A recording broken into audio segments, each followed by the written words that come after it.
मंगलाचरण करेंगे पहले। नमः समय साराय स्वानुभूत्या चकासते चित स्वभावाय भावाय सर्वभावान्तरक्षिदे वन्दितु सर्वसिद्धे ध्रुवमचलमणोवमं गतिं पत्ते वोक्षामि समय पाहुड निर्मोषध केवली बड़िदम। जी। तो हम शुरू करते हैं। तो हमारा आज पहला प्रश्न जो हम दीदी की लाइफ जर्नी सुनना चाहेंगे। इससे हमें प्रेरणा भी मिलती है। तो हम ये जानना चाहते हैं कि आपके जीवन में वो कौन सा टर्निंग पॉइंट था जिसने आपको धर्म के मार्ग में लगाया और आपके श्रद्धान को पक्का किया कि यही सही मार्ग है। बहुत अच्छा। देखो, ऐसे यदि मैं अपने बारे में थोड़ी सी बात करूं तो मेरा जन्म ही ऐसे परिवार में हुआ कि जहां मैंने अपने पिताजी को और चाचा जी को गुरुदेव श्री के बारे में स्वाध्याय करते, ऐसे जब से होश संभाला मैंने यही देखा। परिवार में एक सामान्य जैनाचार शुरू से ही था, तो मैं उसी तरह से मेरी परवरिश हुई। और मेरे पापा को भजन का बहुत शौक था, तो भजन के माध्यम से वो मुझे थोड़ा बहुत संस्कारित करते थे। लेकिन ऐसे जनरल होता है ना कि जब हम बच्चे होते हैं तो कभी ध्यान देते हैं, कभी नहीं देते। मेरी लाइफ में यदि शुरुआत कहें तो शुरुआत तो इस प्रकार से हुई, तत्व ज्ञान की शुरुआत कहें, कि जब मैंने सबसे पहली बार द्रव्य गुण पर्याय कंसेप्ट सुना। अपन प्रथमान योग पढ़ते हैं, तो प्रथमान योग में इस तरह से टर्निंग पॉइंट कहे जाते हैं कि सितारा टूटते देखा, कि बाल सफेद होते देखा, कि नीलांजना की मृत्यु को देखा। तो ये प्रथमान योग की शैली है। अपन सबने ही सुना होगा कि जब सोगानी जी गुरुदेव श्री के पास आए, उन्होंने पहला ही प्रवचन सुना। और पहले प्रवचन में जब उन्होंने ये सुना, ज्ञान અને राग जुदा छे, तो ये उनकी लाइफ का टर्निंग पॉइंट था, है ना। तो ऐसे ही अपन तत्व ज्ञान से बात करें, तो जब मैंने सबसे पहली बार द्रव्य गुण पर्याय कंसेप्ट सुना तो मुझे बहुत रिलेट कर गया वो। क्योंकि मेरा बैकग्राउंड केमिस्ट्री था, साइंस थे मेरा बैकग्राउंड, तो मैं ये रिलेट कर पा रही थी। स्टार्टिंग से ही मैं सोचा, ओहो, ये है धर्म चर्चा। ऐसा मुझे सबसे पहला अटैक तो तभी पड़ा था जब मैं द्रव्य गुण पर्याय सुना था। मैं ये बीइंग केमिस्ट्री में ये सोचती थी कि जैसे पॉजिटिव होता है तो रिएक्ट करता है, निगेटिव होता है तो रिएक्ट करता है, लेकिन जो इनर्ट गैसेस होती हैं वे रिएक्ट नहीं करती। तो ये भावना मुझे अंदर से चलता ही रहता था। लेकिन धर्म के क्षेत्र में ये इनर्टनेस क्या होगी ये मुझे पता नहीं था।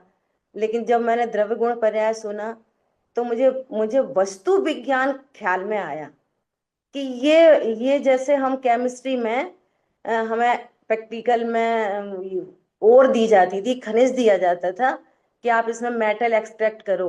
तो मुझे ये पता चला, वो ये वस्तु विज्ञान है, मैं जीव हूं। ये वाली बात मुझे वहीं घर कर गई थी।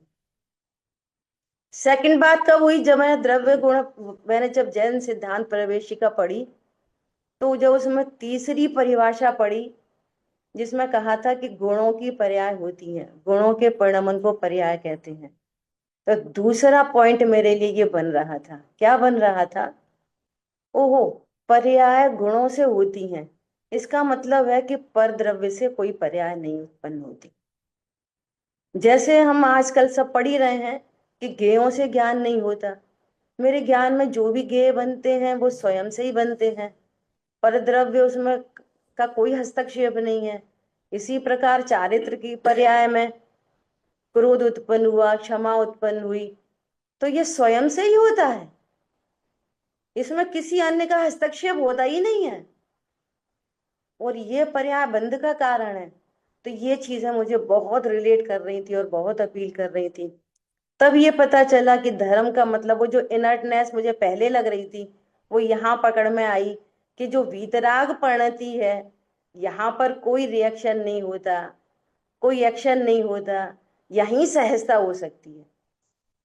ये मेरे लिए दूसरी बात थी बहुत इंपॉर्टेंट। तीसरी बात, जब मोक्षमा प्रकाशक जी का स्वाध्याय कर रहे थे, तो दूसरे अधिकार में ये वाली बात पता चली कि कर्म के उदय के बिना राग नहीं होता।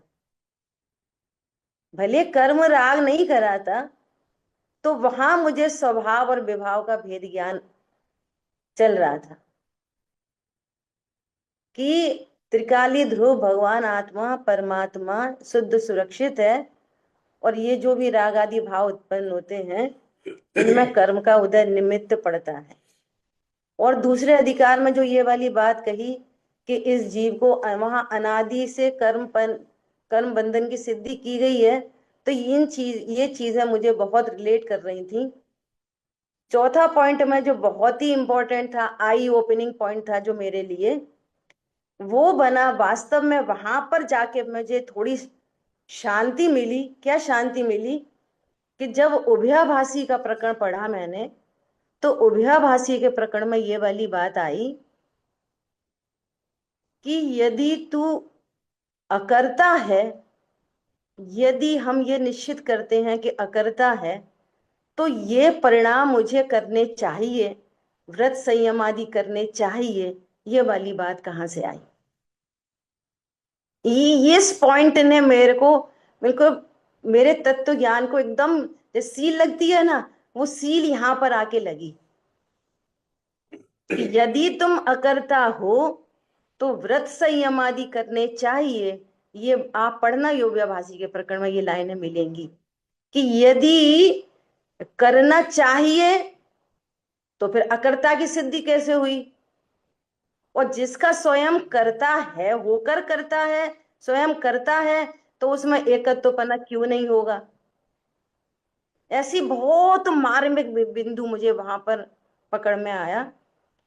और योगान योग से ऐसी बात बनी कि इधर मेरी स्टडी चल रही थी, मैं स्वाध्याय कर रही थी, साथ में मुझे गोपाचल पे स्वाध्याय कराने का अवसर मिला। हमारे शहर में यहाँ पर एक बहुत बड़े विद्वान है, उन्होंने बोला बेटा तुम ऐसे बैठा करो, दो लोग बैठे तो भी बैठा करो ऐसा। तो हम लोगों ने बैठना शुरू कर दिया वहां पर। तो जैसे कहते हैं ना, teaching is the best way of learning, तो बस मेरे लिए वही बना कि इधर मैं स्वयं स्वाध्याय कर रही थी और मुझे पढ़ाने का अवसर मिला। तो मेरी स्टडी चल रही थी उस टाइम भी। फिर एक ऐसा योग बन गया कि जब गोपाचल पे स्वाध्याय करते थे, तो यूएस से एक महिला आई। तो उन्होंने मुझे स्वाध्याय करते देखा, तो उन्होंने मेरे को बोला कि आपका नंबर मुझे दे सकते हैं आप? मैंने कहा हाँ कोई बात नहीं, बोले कि कभी हमें कुछ पूछना करना हो तो हम आपसे बात करेंगे। मैं कहा ठीक है। हफ्ते 10 दिन तब हुए कि जब उनका कॉल आया कि अभी हम जिनसे स्टडी कर रहे थे वो स्कॉलर अभी हमारे पास है नहीं, क्या आप हमें सातत्य तो पढ़ा सकते हो? तो मैंने खुशी से हाँ कर दी। ऑनलाइन तो अपने यहाँ इंडिया में अब चल रही है। मैं 15 साल पहले की बात है ये, 18 साल पहले की। तो तब तो फोन से चलता था कॉन्फ्रेंसिंग, कोई वीडियो नहीं था, कुछ नहीं था। वह ऐसे ही हम्म, सामने कोई भी नहीं और अपन अकेले कमरे में उनको स्वाध्याय करा रहे हैं। तो ऐसे ही 10-15 दिन में मेरा सात तत्व का प्रकरण पूरा हुआ। फिर उन्होंने बोला कि आप हमको छह डाला जी पढ़ा दीजिए, ऐसा उन्होंने बोला। तो मैंने कहा ठीक है। तो उन्होंने शर्त रखी कि छह डाला जी हम गुरुदेव श्री के वर्ड टू वर्ड प्रवचन से पढ़ेंगे। और मैं सच बताऊं, उससे पहले मैंने गुरुदेव श्री को ऐसा वर्ड टू वर्ड कभी पढ़ा नहीं था, और मेरे अंतरंग में भी कोई बहुत ज्यादा भाव नहीं था। और ये भी मुझे एक अवसर मिला उन लोगों की तरफ से। ऐसा कहते हैं ना कि वक्ता भी श्रोता के ऊपर बहुत बड़ा उपकार करते हैं। वक्ता नहीं करता श्रोता के ऊपर उतना उपकार जितना वहां से उपकार होता है। क्यों? अपनी कंसिस्टेंसी होती है। उनके प्रश्न होते हैं, वो अपने को सोचने पर, अपने चिंतन को बढ़ाते हैं, सोचने पे मजबूर करते हैं। तो ऐसी कुछ घटनाएं घटित हुई। तो जब मैंने गुरुदेव श्री को वर्ड टू वर्ड प्रवचन से स्वाध्याय कराया, तो मेरा तत्व ज्ञान और निर्मल होता चला गया वहीं से। पहली ढाल जब मैंने स्वाध्याय किया, उनको स्वाध्याय कराया, तो पहली ढाल पूर्ण होते होते गुरुदेव श्री ने एंड में एक बात कही कि ये पूरी बात तो निमित्त प्रधान है। ये भी एक बहुत बड़ा वो था, आई ओपनिंग सेंटेंस था क्या, कि ये वहां पर ये जो नारकी है, वो दुखी तो अपने अज्ञान मोहराग से है। नरक में ही कितने सम्यक दृष्टि जीव हैं जो ऐसे प्रसंगों पर भी अंदर सुख रस घटा घटी। तो इस तरह से मेरी छोटी सी जर्नी थी, और फिर तब से कंटिन्यूअसली स्वाध्याय का सिलसिला जारी रहा। और वहां फिर मोक्षमा प्रकाशक जी, छैडाला जी पूर्ण हुआ, फिर मोक्षमा प्रकाशक जी हुआ, उसके बाद पुषा सिद्धि उपाय, द्रव्य संग्रह जी, ऐसे स्वाध्याय कंटिन्यू चल रहा है अभी भी।